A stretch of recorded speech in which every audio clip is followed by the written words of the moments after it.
बिस्मिल्लाहिर्रहमानिर्रहीम। अल्हम्दुलिल्लाहि रब्बिल आलमीन वस्सलातु वस्सलामु अला सय्यिदिल अंबियाइ वल मुरसलीन व अला आलिहि व अस्हाबिहि अजमईन। अम्मा बाद। जी। बिस्मिल्लाहिर्रहमानिर्रहीम।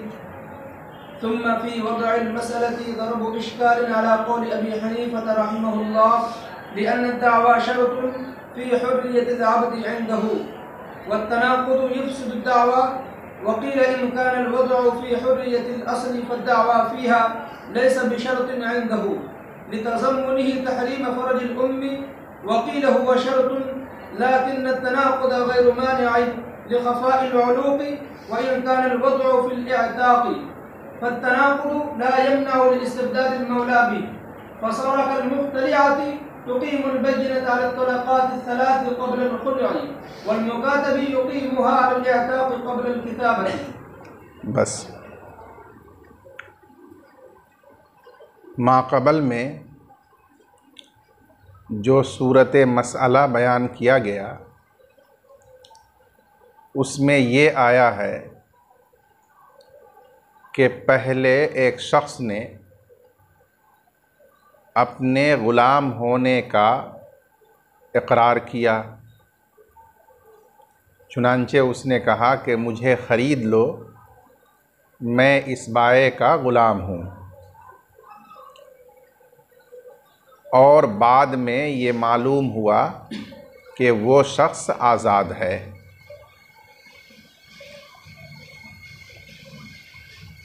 तो ये जो सूरत मसला बयान किया गया, हज़रत इमाम अबू हनीफ़ा रहमतुल्लाह अलैह के मसलक के मुताबिक इस पर एक एतराज़ वारिद होता है। तो यहाँ पहले हमें हज़रत इमाम अबू हनीफ़ा रहमतुल्लाह अलैह का वो मसलक जानना है जिस पर एतराज़ हो रहा है, फिर वो एतराज़ समझना है जो वारिद हो रहा है, फिर उसका जवाब जो साहिब हिदाया ने दिया है वो जवाब समझना है। हज़रत इमाम अबू हनीफ़ा रहमतुल्लाह अलैह का मसलक ये है कि किसी भी शख्स के आज़ाद होने को साबित करने के लिए, जबकि पहले से वो ग़ुलाम हो, उसका काज़ी के सामने अपने आज़ाद होने का दावा करना शर्त है। यानी अगर कोई शख्स पहले से किसी शख्स का ग़ुलाम है या मादी है, बाद में उस शख्स को ये मालूम हुआ कि वो आज़ाद है, तो ये उसकी आज़ादी यूं ही खुद ब खुद साबित नहीं हो जाएगी, चूँकि उसका मौला उस पर मिल्क का मुद्दई है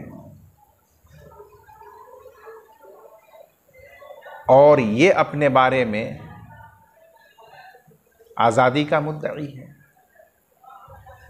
जैसा कि उसको बाद में मालूम हुआ है।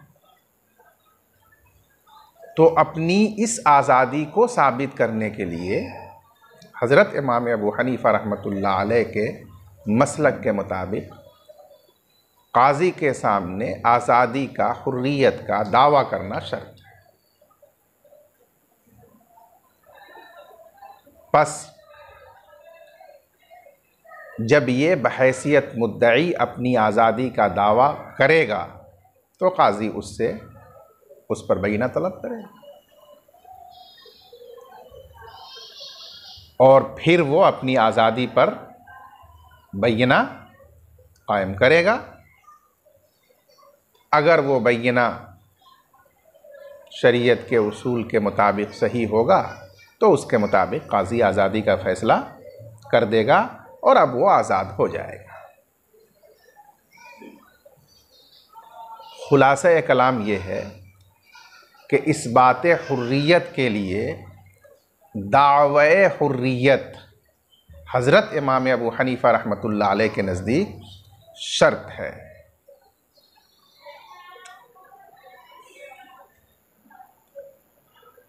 अब इस मसलक पर एतराज़ होगा कि जो सूरत मसला बयान किया गया उसमें वो ग़ुलाम अपने बारे में ग़ुलाम होने का खुद मुक़िर था, बाद में जब वो काजी के सामने अपने बारे में आज़ाद होने का दावा करेगा इमाम साहब के मसलक के मुताबिक, तो दावा में तनाकुज़ की वजह से वो दावा मुस्तरद होगा, काबिल समात नहीं होगा। क्योंकि ये दावा का ज़ाब्ता है कि अगर दावा में तनाकुज़ हुआ यानी वो दावा पहले कौल और बयान के ख़िलाफ़ हुआ तो वो दावा मुस्तरद हो जाता है, वो काबिल समात नहीं होता। जब वो ख़ुद पहले से अपने ग़ुलाम होने का मुक़िर है, कायल है, और अब वो आज़ाद होने का दावा कर रहा है तो ये दावा उसके इक़रार साबिक़ के मुनाक़िज़ है, इस वजह से ये मुस्तरद किया जाएगा, कबूल नहीं किया जाएगा, समाअत के लिए उसको नहीं लिया जाएगा। जब वो मुस्तरद कर दिया जाएगा, कबूल ही नहीं किया जाएगा तो उसकी आज़ादी साबित नहीं होगी। इसलिए उस सूरत मसला में कहना कि अपने ग़ुलाम होने के इक़रार के बाद फिर ज़ाहिर हुआ कि वो तो आज़ाद है, ये सूरत हज़रत इमाम अबू हनीफ़ा रहमतुल्लाह अलैह के मसलक के मुताबिक नहीं बन पाएगी, नहीं हो सकेगी। ये है इश्काल। तो हज़रत इमाम अबू हनीफ़ा रहमतुल्लाह अलैह का मसलक भी आपके सामने आ गया, इस बात हुर्रियत में दावा शर्त है, और उस मसलक पर जो इश्काल है इस मसले में वो भी आपके सामने आ गया कि फ़इज़ा हुआ हुर्रुन इमाम साहब के मसलक के मुताबिक मुमकिन ही नहीं है, क्योंकि वो दावा तो मुस्तरद हो जाएगा तनाक़ुज़ की वजह से, तो फिर उसकी हुर्रियत कैसे साबित होगी कि वो आज़ाद निकलेगा। ये इश्काल हुआ। अब साहिब हिदाया ने उसका जवाब दिया। जवाब का हासिल ये है कि ग़ुलाम शख्स को जो आज़ादी हासिल होती है बाद में, उसमें दो एहतिमाल होते हैं। नंबर एक, असली आज़ादी, पैदाइशी आज़ादी,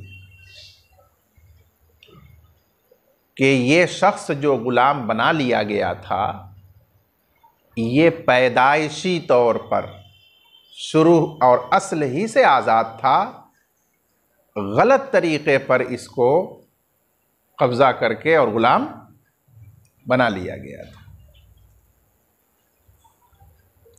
पैदाइशी तौर पर कौन आज़ाद होता है? जो आज़ाद खातून के बतन से जन्म लेता है वो पैदाइशी आज़ाद होता है।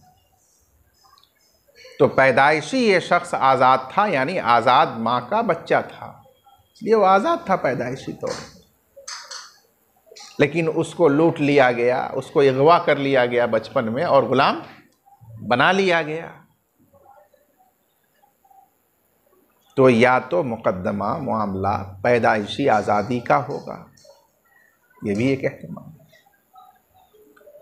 दूसरा एहतिमाल ये है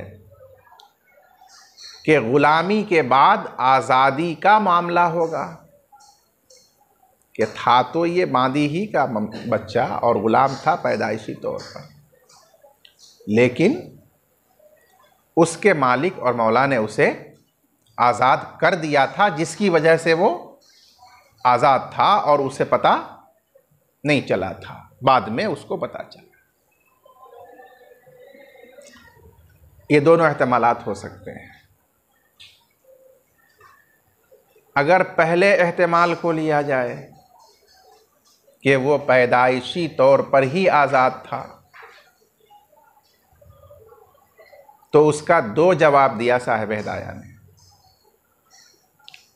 एक जवाब ये दिया कि अगर वो पैदाइशी आज़ाद ज़ाहिर हुआ, मालूम हुआ, तो पैदाइशी आज़ादी को साबित करने के लिए दावा इमाम साहब के मसलक में शर्त नहीं है।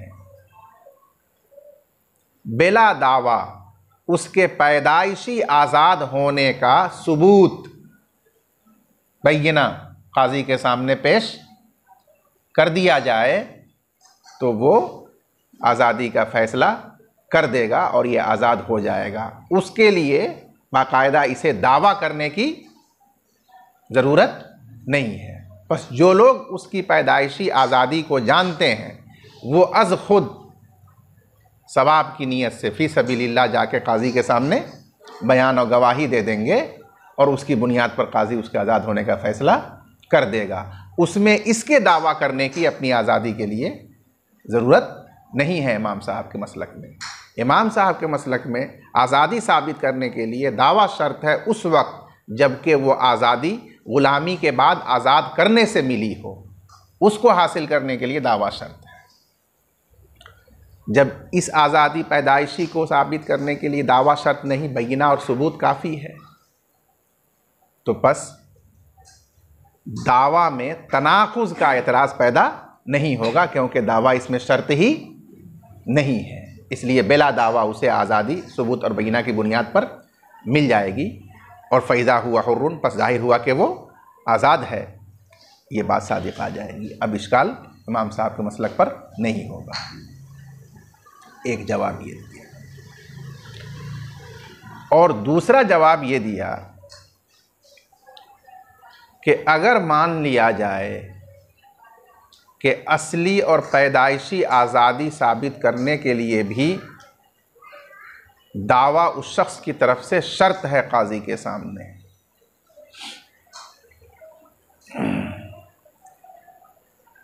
तो अब उस सूरत में जवाब ये दिया जाएगा कि उसमें तनाकुज़ ये माने नहीं है। उस दावा में तनाकुज़ माने नहीं है। क्यों माने नहीं है? इसलिए कि आदमी का अपनी माँ के पेट में जो इस्तिक़रार हमल होता है, जिसको अरबी में उलूक़ कहते हैं, वो तो आदमी पर मख्फी होता है। उस वक्त तो आदमी बना हुआ भी नहीं होता है।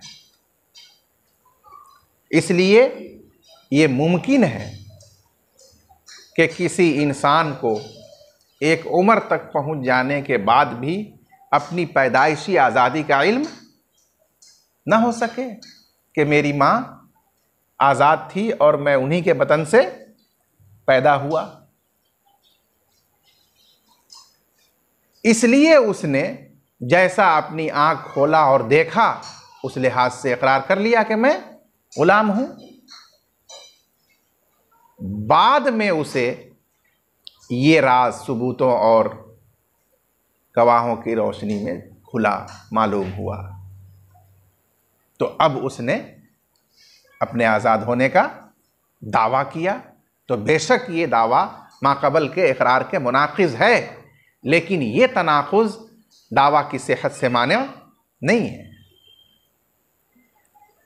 क्योंकि ये तनाक़ुज़ ऐसा है कि जिसकी तत्बीक़ मुमकिन है, जिसका हल मुमकिन है, और वह हल यही है कि इस्तिक़रार हमल आदमी का आज़ाद औरत के बतन में हुआ है या बादी के रहम में हुआ है, ये ख़ुद उस होने वाले बच्चे पर मख्फ़ी रहता है और वह मख्फ़ी जवान होने तक, बहुत दिन तक भी रह सकता है उस पर, और हालात और माहौल की बुनियाद पर वो यही समझ सकता है कि मैं ग़ुलाम हूँ, और बाद में वो राज उस पर फाश हो जाए और बैयना और सबूतों के साथ हो जो बिल्कुल मुतयक्कन हो। तो ये हल उस तनाक़ुज़ का तत्बीक़ मुमकिन है। इस वजह से ये तनाक़ुज़ उस दावा की सेहत से माने नहीं होता। जब माने नहीं है तो दावा मुतबर है, शर्त अगरचे शर्त है लेकिन मुतबर और मकबूल है। उस दावे के मुताबिक जो है कार्रवाई दारुल क़ज़ा में की जाएगी, बहीना उस पर कबूल किया जाएगा और बहीना से साबित अगर हो जाए तो आज़ादी का फ़ैसला कर दिया जाएगा। इस तरह से फ़ैज़ा हुआ हुर्रुन, बस ज़ाहिर हुआ कि वो आज़ाद है और इमाम साहब मसलक पर कोई इश्काल नहीं है। ये तो दो जवाब उस शिक पर है जब हमने उसको पैदाइशी और असली आज़ाद माना। अब दूसरी शिक को लीजिए कि अगर वो ग़ुलामी के बाद आज़ाद करने से आज़ाद हुआ हो तो उस सूरत में क्या हुक्म होगा? तो उसका जवाब ये होगा कि इस सूरत में भी तनाकुज़, इस सूरत में तो दावा शर्त है इमाम साहब के नज़दीक, लेकिन तनाकुज़ दावा में ये दावा से माने नहीं है। वजह इसकी भी वही है कि मौला की तरफ से आज़ादी ग़ुलाम के ऊपर मख्फी रह सकती है। क्यों? क्योंकि आज़ाद करने में मौला मुस्तकिल और तन्हा होता है, उसके लिए ग़ुलाम को ख़बर देना या उसको बताना कोई ज़रूरी नहीं है। बस इस तनाकुज़ का हल और तत्बीक मुमकिन है कि उसके आका ने तन्हाई में बग़ैर उसको बताए आज़ाद कर दिया, इसलिए वो ग़ुलाम यही समझता रहा कि अभी भी मैं ग़ुलाम ही हूँ, तो उसने इकरार किया कि मुझे ख़रीद दो, मैं इसका ग़ुलाम हूँ। लेकिन उसके आज़ाद करने को कुछ लोग जानते थे, उसी के बताने से जान गए थे या आज़ाद करते वक्त वो मौजूद थे, सुन लिए थे। बाद में उन गवाहों ने, उन लोगों ने इसको खबर किया कि तुम अब तक इसी के ग़ुलामी में रह रहे हो, ये तो तुमको आज़ाद कर चुका है, पक्का तो पक्का, गवाही दोगे तो हाँ बिल्कुल। तब दावा कर दिया उसने कि हम आज़ाद हैं। तो बस एक आदमी पहले इकरार किए हुआ है कि मैं ग़ुलाम हूँ, इसलिए कि उसे मालूम नहीं, मामला उसका ऐसा था ही नहीं कि उसके इल्म में लाना ज़रूरी हो, तो मौला तन्हा उसको आज़ाद कर सकता है, मैं नहीं लाया। बाद में जब उसको मालूम हुआ कि मैं आज़ाद हूँ तो आज़ादी का उसने दावा किया। इसलिए यहाँ ज़ाहिर तनाकुज़ है, लेकिन वो तनाकुज़ सेहत दावा से मान्य नहीं है, इसलिए उसका वो दावा मुतबर और मकबूल है, कार्रवाई उस पर की जाएगी, लिहाजा उस पर बहीना तलब किया जाएगा मुद्दई से, और बहीना जब वो कायम कर देगा तो उसके मुताबिक उसके आज़ाद होने का फ़ैसला कर दिया जाएगा कि वो आज़ाद है। और साहिब हिदाया ने इसकी दो नज़ीरें बयान की। पहली नज़ीर, एक शख्स ने खुफिया तौर पर अपनी बीवी को 3 तलाक़ें दे दी, और खुफिया से मुराद ये है कि अपनी बीवी को उसकी इत्तला नहीं हो सकी, और शौहर ऐसा कर सकता है क्योंकि वो तलाक़ देने में मुस्तकिल बाइख्तियार है। तो उसने अपने इस इख्तियार को इस्तेमाल करते हुए 3 तलाक़ दे दी थी, लेकिन ये उसने खुफिया रखा था, बीवी को ख़बर नहीं होने दी।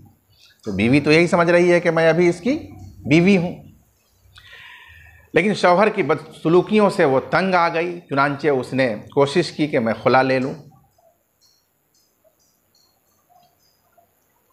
और ये शौहर खुला पर तैयार हो गया। उसकी बीवी ने बदले खुला, जो भी हो, महर हो या कोई और चीज़ हो, बहरहाल बदले खुला की शक्ल में माल दिया, और उसे ले करके जनाब शौहर ने उनको खुला दिया। तो औरत का खुला लेने का इक़दाम करना ये बताता है कि वो ख़ुद को इसकी बीवी तस्लीम कर रही है। तो खुला लिया और शौहर ने उसको खुला दिया। अब बाद में वो दावा कर रही है कि मुझको खुला देने से पहले ही मेरे शौहर ने मुझे 3 तलाक़ दे रखी थी। तो अब ये दावा तलाक़ सलासा बज़ाहिर मुनाक़िज़ है साबिक़ खुला के, क्योंकि साबिक़ में जिस वक्त खुला लिया उस वक्त आपका ये खुला लेना बता रहा है कि आप अपनी ज़ौजियत को तस्लीम कर रही हैं, और अब आपका ये कहना कि उससे पहले ही मेरे शौहर ने मुझे 3 तलाक़ दे दी है, ये दावा आपका बता रहा है कि आप उस वक्त उसकी ज़ौजा नहीं हैं। तो ये दावा तलाक़ तो इस फला के मुनाक़िज़ है, इसलिए बज़ाहिर ये मुस्तरद हो जाना चाहिए, लेकिन नहीं मुस्तरद किया जाएगा। ये तनाक़ुज़ ज़ाहिरी यहाँ सेहत दावा से माने नहीं है। क्यों माने नहीं है? इसका हल मुमकिन है, और इसका हल यही है कि तलाक देने का मामला शौहर के साथ मुस्तकिल और मख्फी रह सकता है। इसलिए तलाक उसने दी और इसको पता नहीं चला, तो इसने अपनी आप को बीवी समझते हुए खुला लिया। बीवी समझ रही थी, ये तो बाद में न पर्दाफाश हुआ और उसको मालूम हुआ कि उसने मुझे 3 तलाक दे रखी है। तो अब ये 3 तलाक का दावा करके ये कहना चाह रही है कि जब उसने मुझे 3 तलाक पहले दे ही दी थी, तो जो मुझसे बदले खुला लिया है वो फराड किया है मेरे साथ, मुझे बदले खुला वापस दिलवाया जाए। बिल्कुल सही दावा है। अगर उस दावा पर वो 3 तलाक की बैना कायम कर देगी तो उसके मुताबिक तलाक का फैसला काजी करेगा और बदले खुला वापस करने का हुक्म देगा। तो जिस तरह इस मसले में तनाफुज दावा के लिए मान्य नहीं है, क्योंकि तलाक का मामला शौहर के साथ मुस्तकिल होता है, उसमें बीवी को बताना ज़रूरी नहीं है, उसी तरह से इस एताक के मामले में भी हुर्रियत का दावा, ये तनाफुज ज़ाहिरी के बावजूद भी वो माने दावा नहीं है तनाफुज, क्योंकि उसमें आज़ाद करने का मामला भी वो मौला के साथ मुस्तकिल होता है, उसमें गुलाम को बताना ज़रूरी नहीं। दूसरी नज़ीर ये बयान फरमाएंगे कि एक शख्स ने अपने ग़ुलाम को आज़ाद कर दिया, खुफिया नहीं बताया उसको, और ग़ुलाम बना ही के रखे रहा उसको, ये बदसलूकी करता था। तो उस ग़ुलाम ने कहा कि हुजूर, अगर आप मुझे मुकातब बना दें, किताबत की तहरीर लिख के दे दें, तो मैं जो आप कहेंगे वो आपको ला कर दे दूंगा और मैं आज़ाद हो जाऊंगा। उन्होंने कहा ठीक है। तो मुकातब उसको बना दिया, बदले किताबत तय हो गया, बदले किताबत ला करके उसने दिया और आज़ाद हो गया। उसके बाद उसको पता चला कि मेरे साथ अक़्द किताबत करने से पहले ही मेरे मौला ने मुझे मुफ्त में आज़ाद कर दिया था। तो उसने दावा कर दिया अपनी हुर्रियत का कि मैं बिला किताबत आज़ाद हूँ और मुझसे ये बदले किताबत बिला वजह लिया जा रहा है, मुझे वापस चाहिए। तो अब ये जो दावा हुर्रियत है मुकातब की तरफ से, ज़ाहिर के एतबार से तो मुनाकिज़ है कि जब आज़ाद थे आप तो फिर मुकातब कैसे बने? आप मुकातब बने इसका मतलब आप तस्लीम कर रहे हैं कि आप ग़ुलाम हैं, फिर आप कैसे कह रहे हैं कि हम आज़ाद हैं मुकातब के वक्त, बनते वक्त? लेकिन ये तनाकुज़ दावा से माने नहीं है। वजह वही है कि आज़ाद करना उसका मुस्तकिल फ़ेल है, उसको मख्फी रख सकता है वो, इसलिए वो मख्फी था।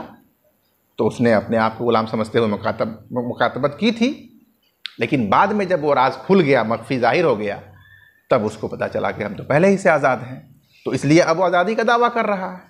तो तनाकुज़ का चूँकि हल मौजूद है, इसलिए दावा के लिए माने नहीं है, वो दावा मुतबर है और उस पर बैना तलब किया जाएगा। अगर उसने आज़ादी का बैना कायम कर दिया तो वह हुर हो जाएगा बिला बदले किताबत के, और बदले किताबत अगर अदा कर चुका है तो वापस दिलवाया जाएगा। तो अब ज़ाब्ता निखर के सामने आया कि हर तनाकुज़ दावा के लिए माने नहीं है।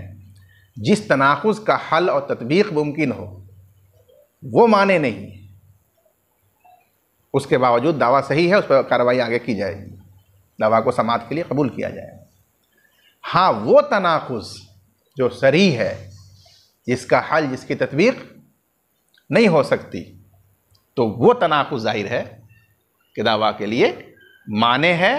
उस तनाकुज़ के साथ जो दावा होगा वो दावा मुस्तरद कर दिया जाएगा, उसकी समाअत नहीं की जाएगी। ये बात अब वाज़ेह होगी। ये तो आप जवाब समझ गए।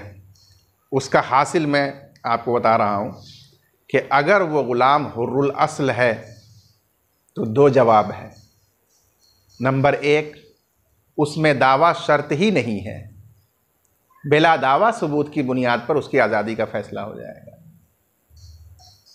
दूसरा जवाब कि दावा शर्त तो है लेकिन तनाकुज़ उसमें मान्य नहीं है, क्योंकि उस तनाकुज़ का हल मुमकिन है।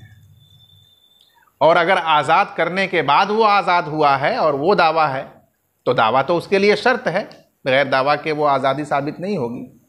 लेकिन तनाकुज़ उसमें दावा के अंदर मान्य नहीं है, क्योंकि उस तनाकुज़ का भी हल और तत्बीक मुमकिन है। अब आखिरी बात इसमें यह रह जाती है कि ये जो आपने पहली शिक का पहला जवाब दिया कि अगर हुर्रुल अस्ल है तो उसमें दावा शर्त नहीं है आज़ादी के लिए, इसकी क्या वजह है कि दावा शर्त नहीं है? उसकी क्या दलील है? उसकी दलील समझने के लिए आपको ये ज़ाब्ता समझना होगा कि हुकूकुल इबाद को साबित करने के लिए बंदे की तरफ से दावा शर्त है, और हुकूकुल्लाह को साबित करने के लिए बंदे की तरफ से दावा शर्त नहीं है, क्योंकि उसका बंदा मुतालिब है ही नहीं। उसका मुतालबा करने वाला तो अल्लाह है, क्योंकि ये मामला हुकूकुल्लाह का है।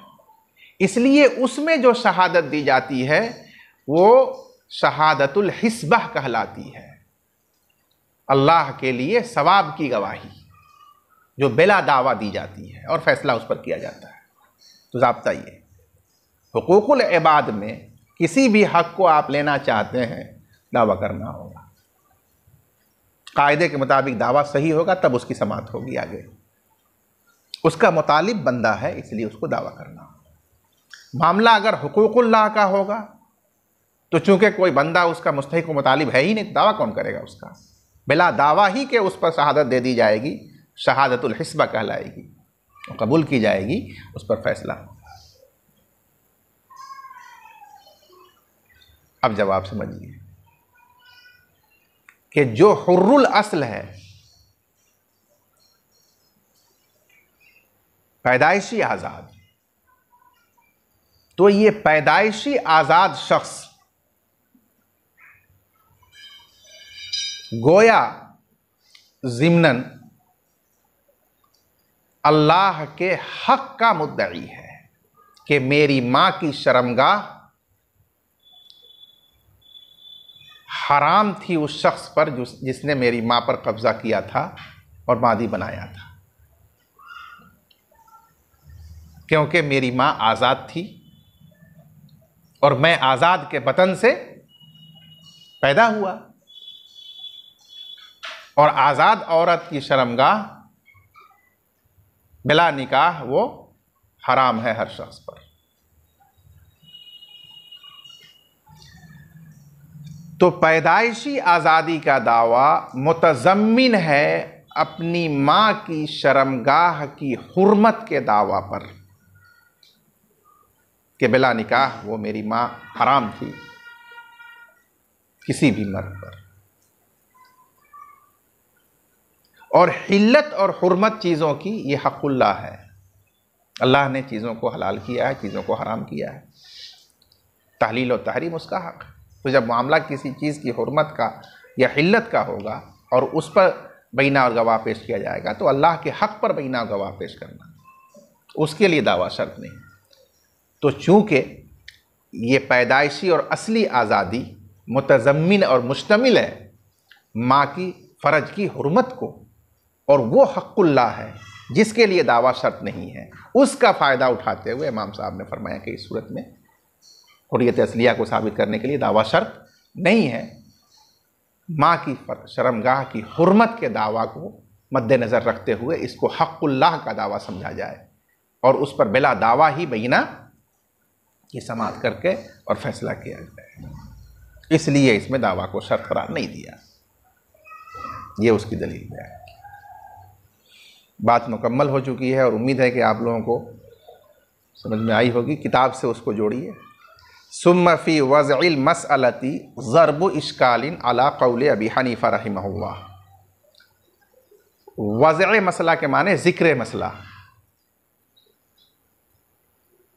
फिर मज़कूरा मसले के बयान में, ज़िक्र में ज़रबु इश्कालिन, कुछ इश्काल है, नौ इश्कालिन, एक इश्काल है इमाम अबू हनीफ़ा रहमतुल्लाह अलैह के मसलक पर। साहिबैन के मसलक पर यह इश्काल इसलिए नहीं होगा कि उनके यहाँ हुर्रियत के इस बात के लिए दावा शर्त नहीं है, बिला दावा भी हुर्रियत का बैना पेश कर दिया जाए तो काजी उस पर हुर्रियत का फैसला सादिर कर देगा। इसलिए उनके यहाँ तनाकुज़ दावा का सिरे से कोई सवाल पैदा ही नहीं होता। तो फरमाया अला क़ौल अबी हनीफ़ा लिअन्न दावा शर्तुन फ़ी हुर्रियतिल अब्दी इंदहु, इसलिए कि दावे हुर्रियत शर्त है ग़ुलाम की आज़ादी के लिए इमाम अबू हनीफ़ा रहमतुल्लाह अलैह के नज़दीक। व तनाकुज़ु युफ़सिदु दावा, और तनाकुज़ दावा में फासिद कर देता है, दावा को गैर मुतबर कर देता है, इसलिए वो मुस्तरद कर दिया जाएगा। तो फिर उसका आज़ाद होना साबित ही नहीं होगा, लिहाजा फ़ैज़ा हुआ हुर्रुन कहना सही नहीं बनेगा इमाम साहब के मसलक पर। ये इश्काल बना। वक़ीला, यहाँ से जवाब है, ऐ क़ीला फ़िल जवाब, इस इश्काल के जवाब में कहा गया है कि इन कानल वज़उ फ़ी हुर्रियतिल अस्ल, पहला एहतमाल कि अगर बयाने मसअला असली आज़ादी में हो, पैदाइशी आज़ादी में हो, तो एक जवाब यह है कि फ़द्दावा फ़ीहा लैसा बिशर्तिन इंदहु, तो उसमें ग़ुलाम की तरफ से हुर्रियत का दावा शर्त नहीं है इमाम अबू हनीफ़ा रहमतुल्लाह अलैह के नज़दीक। बिला दावा भी हुर्रियत का सबूत और बयीना पेश कर दिया जाए तो आज़ादी का फ़ैसला मिल जाएगा। क्यों? लितज़म्मुनिही तहरीम फ़रजिल क्योंकि ये हुर्रियत का दावा शामिल है माँ की शर्मगाह की हुर्मत को, जो हक़ुल्लाह है, उसका एतबार करते हुए इसमें दावा की शर्त नहीं है। बिला दावा भी बयीना से उसको साबित किया जाएगा, काजी फैसला कर देगा। दूसरा जवाब, वक़ीला हुआ शर्तुन, और कहा गया है कि हुर्रियतुल असल में भी दावा हुर्रियत शर्त है इमाम साहब के नज़दीक, लाकिन तनाकुज़ गैर मानिअ, लेकिन तनाकुज़ दावा दावा से माने नहीं है। लिखफ़ाइल उलूक़, इस्तक़रार हमल के मख्फ़ी होने की वजह से, कि वह आज़ाद औरत के रहम में है या मादी के रहम में है, ये बात मख्फ़ी है, इसलिए उसे अपनी पैदाइशी आज़ादी का इल्म पहले नहीं था और एक अरसे तक नहीं रहा। इस अरसे में उसने इक़रार किया कि मैं ग़ुलाम हूँ, बाद में वो राज और उक़दा खुला, तब उसने कहा कि मैं आज़ाद हूँ। तो इसलिए इस तनाकुज़ का हल मुमकिन है, लिहाज़ा तनाकुज़ से दावा से माने नहीं है। तो दावा उसका सही होगा और उस पर बयीना साबित कर दे तो आज़ाद हो जाएगा, फ़ैज़ा हुआ हुर्रुन सही है, सादिक़ आ जाएगा। दूसरा एहतमाल, व इन कानल वज़उ फ़िल इताक़, और अगर वज़अ मसला, बयान मसला आज़ाद करने के बारे में हो, कि पहले तो वाक़अतन ग़ुलाम था लेकिन आज़ाद करने से वो आज़ाद हुआ, उसका मामला है ये, फ़त्तनाकुज़ु ला यमनउ, तो इस सूरत में भी तनाकुज़ दावा से माने नहीं होगा। लिस्तिब्दादिल मौला बिही ऐ बिल इताक़, मौला के मुस्तकिल होने की वजह से उस आज़ाद करने में, लिहाजा उसने आज़ाद किया और बताया नहीं, इसलिए उसको मालूम नहीं था, तो उसने इक़रार किया कि मैं ग़ुलाम हूँ। बाद में ये राज खुला तब उसने दावा कर दिया कि मैं आज़ाद हूँ। तो इस तनाकुज़ का हल चूँकि मुमकिन है, इसलिए ये माने दावा नहीं है। दावा सुना जाएगा, उस पर बयीना कायम कर दिया जाए तो आज़ादी का फ़ैसला हो जाएगा। फ़ैज़ा हुआ हुर्रुन सही है इमाम साहब का मसलक था। अब उसकी दो नज़ीरें, फ़सार कल मुख्तलिआती तुक़ीमुल बय्यनता अला तलाक़ाति सलासी क़ब्ल खुलई, बस ये हो गया उस खुला लेने वाली औरत की तरह जो बय्यना कायम कर दे खुला से कबल 3 तलाक़ों पर दावा करके, तो मुतबर है। हालांकि बज़ाहिर यहाँ भी तनाकुज़ है, लेकिन वो तनाकुज़ माने दावा नहीं है।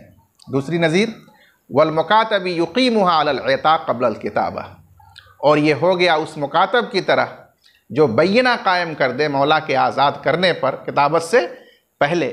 तो दावा करके बय्यना कायम करेगा तो वो दावा बज़ाहिर मुनाक़िज़ है, लेकिन उस तनाकुज़ का हल मौजूद है, इसलिए वो दावा से माने नहीं होगा, उसका बय्यना मुतबर होगा। बात समझ में आ गई? इंशाअल्लाह काफ़ी है।